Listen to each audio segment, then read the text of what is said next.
এই জায়গাটা অনেক সুন্দর না? এটা হচ্ছে একটা মাছের ঘের।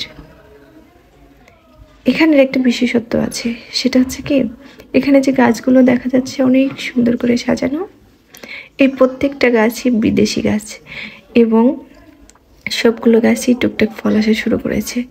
এই যে দেখেন, এটা হচ্ছে একটা জাম গাছ, বিদেশি জাম গাছ। এখানে দেখেন ফুল আসা শুরু করেছে।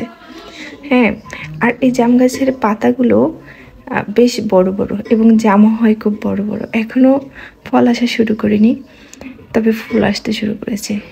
এই যে দেখেন, এখানে একটা একটা পাতা অনেক বড়। এটা হলো একটা কুল গাছ এবং এই কুলগুলোর নাম হচ্ছে বাউকুল। এটা আমাদের দেশি কুলের চেয়ে বেশ বড় হয় আকারে এবং এর ফলনও বেশ ভালো হয়। গাছটিতে অনেক বেশি কুল ধরেছে, দেখেন খুব সুন্দর।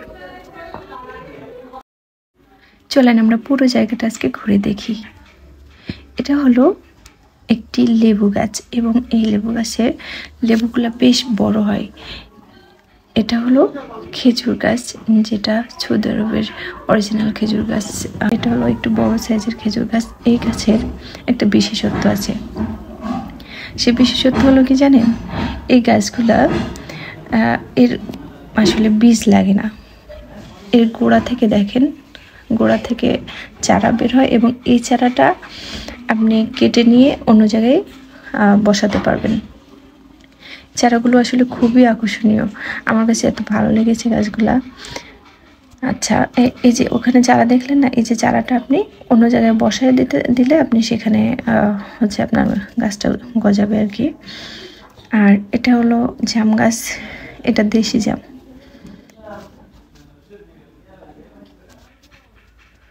এখানে দেখেন ওই যে গাছগুলা, খেজুর গাছের যে হয়েছে, নতুন চারা হয়েছিল সেটা লাগানো হয়েছে। এখানে আছে হচ্ছে পেয়ারা গাছ। এই পেয়ারাগুলো ছোট ছোট হয় কিন্তু ভিতরে লাল হয়, বেশ সুন্দর। এটা হচ্ছে বিদেশি জাতের। এখানে ফুল আসা শুরু করেছে, এখনো ফল হয়নি। আর এটা হলো ভিয়েতনামের নারিকেল গাছের একটা চারা। আর আশেপাশে অনেকগুলো নারিকেল গাছ আছে, যেগুলোতে দেখেন কি সুন্দর নারিকেল ধরেছে। এই গাছগুলোর উচ্চতা সর্বোচ্চ 3 ফিট হতে পারে। দেখেন এই যে এতটুকু গাছ, ছোট্ট একটা গাছ, অথচ কত সুন্দর নারিকেল হয়েছে। দেখেন নারিকেল ধরেছে বেশ। এই যে দেখেন আমি কি সুন্দর হাত দিতে পারছি নারিকেলে। এই প্রথম আমি নারিকেল গাছ থেকে নারিকেলে হাত দিতে পারছি, এটা আমার কাছে খুব মজার একটা বিষয় ছিল। এই যে দেখেন, এই নারিকেল গাছগুলোতে কেবল ফুল আসা শুরু করেছে এবং খুব সুন্দর নারিকেল হবে মনে হচ্ছে এগুলোতে। আরো অনেক নারিকেল আছে, চলেন আমরা দেখছি। এটা ওই খেজুর গাছ যেগুলো ছোট্ট একটা চারা বের হচ্ছে, দেখেন ওই যে গোড়া থেকে ছোট্ট চারা বের হচ্ছে। এই চারাগুলো নিয়ে আলাদাভাবে পুঁতে দিলে এটা চারা হবে। এই হচ্ছে নারিকেল গাছ, ভিয়েতনামি নারিকেল। এখানে বেশ ফুল আসা শুরু করেছে এবং আরও দেখাচ্ছি, চলেন। এই যে চার দেশেও ঘের, এগুলো হচ্ছে সব মাছের ঘের। এই মাছের ঘেরগুলোতে আপনার প্রচুর পরিমাণ মাছ উৎপাদন হয়। প্রচুর পরিমাণ চিংড়ি মাছের জন্য এই ঘেরগুলা বিখ্যাত। আর এখানের মাছগুলা অ্যাকচুয়ালি এক্সপোর্ট করা হয়, যার জন্য এই এলাকাটি খুবই নাম করা আর কি। এখানে আর অনেক কিছু আছে, যেমন দেখেন এই যে এখানে কিছু সবজি লাগানো হয়েছে, যেগুলো খুব সুন্দর হয়েছে।